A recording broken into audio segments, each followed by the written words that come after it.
have to share this with you guys.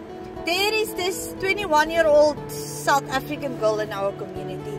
And just 6 months ago, she had nothing. No job, no income, living with her mother. She's 21 years old. She mentioned how broke she was and just prayed for something that would work.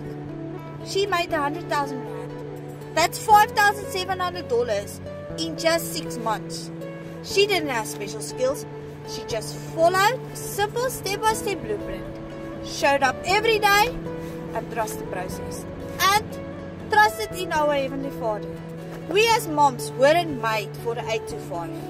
We worth more than spending our lives working for someone else just to make them rich. This right here, this is the proof. If you don't know me, I'm Brenda, a South African mom now living in New Zealand. And I've seen this happen over and over again.